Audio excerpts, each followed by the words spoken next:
ವಿವಾದಾತ್ಮಕ ಜಮೀನು ಅಡವಿಟ್ಕೊಂಡು ಬೆಳಗಾವಿಯ ಡಿಸಿಸಿ ಬ್ಯಾಂಕ್ 120 ಕೋಟಿ ಸಾಲ ಕೊಟ್ಟಿದ್ದು ಇದೀಗ ವ್ಯಾಪಕ ಚರ್ಚೆಗೆ ಗ್ರಾಸಾಗಿದೆ.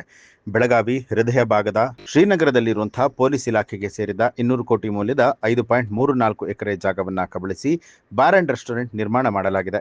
ಈ ಬಗ್ಗೆ ಹಿಂದಿನ ಎಸ್ಪಿ ಡಾಕ್ಟರ್ ಭೀಮಾಶಂಕರ ಗುಳೇದ್ ಎಡಿಎಲ್ಆರ್ ಡಿಡಿಎಲ್ಆರ್ ಅಧಿಕಾರಿಗಳಿಗೆ ಜಾಗದ ಮೂಲ ದಾಖಲೆಗಳನ್ನು ಕೊಟ್ಟು ದೂರು ದಾಖಲು ಮಾಡಿದ್ದಾರೆ.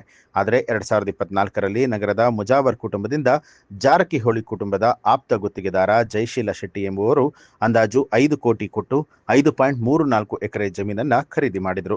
ಇದರಲ್ಲಿ 4 ಎಕರೆ ಅಡವಿಟ್ಕೊಂಡು ಡಿಸಿಸಿ ಬ್ಯಾಂಕ್ 120 ಕೋಟಿ ರೂಪಾಯಿ ಸಾಲವನ್ನ ಕೊಟ್ಟಿದ್ದು ವ್ಯಾಪಕ ಚರ್ಚೆಗೆ ಗ್ರಾಸಾಗಿದೆ.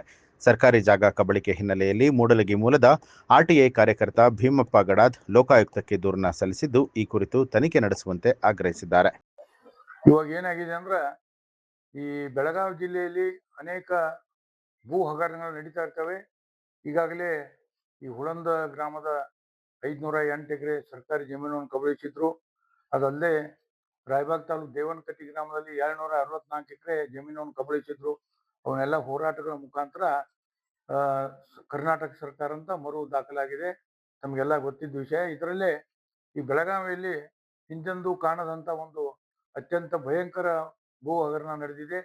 ಅದೇನಪ್ಪಾ ಅಂದ್ರ ಸರ್ವೆ ನಂಬರ್ 1316/3 ಇದ್ರ ಕ್ಷೇತ್ರ 5 ಎಕರೆ 34 ಗುಂಟೆ ಜಮೀನವನ್ನ ಪೊಲೀಸ್ ಗೋಳಿಬಾರ್ ಕಡೆ ಅಂತ ಹೇಳಿ 1924ರಿಂದಲೂ ಇದೆ.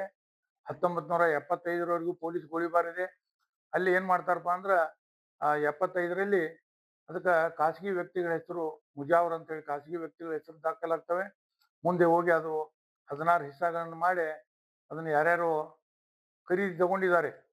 ಇಲ್ಲಿ ನೋಡಿದಾಗ ಏನ್ ಅನಿಸ್ತೈತೆ ಅಂದ್ರ ಈ ಬೆಳಗಾವಿ ಜಿಲ್ಲೆಯಲ್ಲಿ ನಡೀತಿರ್ತಕ್ಕಂಥ ಇದು ಸುಮಾರು ಒಂದು 300 ಕೋಟಿ ರೂಪಾಯಿ ಬೆಲೆ ಬಾಳುವಂತ ಭೂ ಹಗರಣದಲ್ಲಿ ಇದಕ್ಕೆಲ್ಲ ರಾಜಕಾರಣಿಗಳು ಅಧಿಕಾರಿಗಳು ಸೇರಿದಾರ ಅಂತೇಳಿ ಖಚಿತವಾಗಿದೆ. ಅದಲ್ಲದೆ ಮಾನ್ಯ ಜಿಲ್ಲಾಧಿಕಾರಿಗಳಿಗೆ ಸಾಕಷ್ಟು ಸಲ ಇದ್ರ ಬಗ್ಗೆ ಮನವಿಗಳನ್ನು ಕೊಟ್ಟರು, ಯಾವುದೇ ಕ್ರಮ ಕೈಗೊಳ್ಳಿಲ್ಲ. ಆದ್ರಿಂದ ಸುಮಾರು 1000 ಪುಟಗಳ ದಾಖಲೆಯನ್ನು 2 ವರ್ಷಗಳಿಂದ ಕಲೆ ಹಾಕಿದೆ. ಇದು ಸರ್ಕಾರಕ್ಕೆ ಸೇರುವಂತ ಜಮೀನ. ಪೊಲೀಸ್ ಇಲಾಖೆ ಕೂಡ ಅದನ್ನ ಕಬ್ಜಾ ತಗೊಂಡಿಲ್ಲ, ಖಾಲಿ ಇದೆ. ಅವರು ಕೂಡ ಹೆದರಿದ್ದಾರೆ ಎಲ್ಲ ರಾಜಕಾರಣಿಗಳಿಗೆ. ಈ ಬೆಳಗಾವಿ ಜಿಲ್ಲೆಯ ಅಧಿಕಾರಿಗಳು ರಾಜಕಾರಣಿಗಳ ಗುಲಾಮರಾಗಿದ್ದಾರೆ ಅಂತ ಹೇಳಿ ಬಯಸ್ತಾ ಇದ್ದೀನಿ.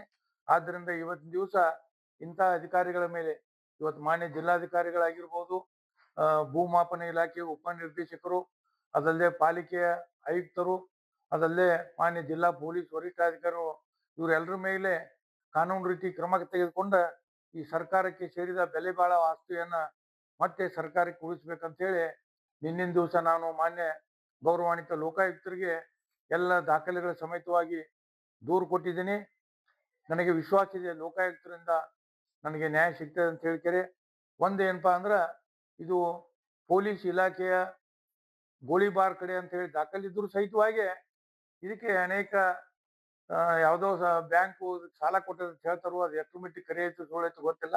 ನಂದೇನಪ್ಪಾ ನನ್ನ ಡಿಮಾಂಡ್ ಏನಂತಂದ್ರ ಪೊಲೀಸ್ ಗೋಳಿಬಾರ್ ಕಡೆ ಅಂತ ಹೇಳಿ 5 ಎಕರೆ 24 ಗುಂಟೆ ಏನ್ ಜಮೀನಿತ್ತು ಪುನಃ ಜಮೀನಿಗೆ ಪೊಲೀಸ್ ಗೋಳಿಬಾರ್ ಅಂತ ಹೇಳಿ ದಾಖಲೆವರೆಗೆ ಆಗುವವರೆಗೆ ನಾನು ಕಾನೂನಾತ್ಮಕ ಹೋರಾಟವನ್ನು ನಿಲ್ಲಿಸುವುದಿಲ್ಲ ಅಂತ ಹೇಳಿಕೆ ಬಯಸ್ತಾ ಇದ್ದೀನಿ.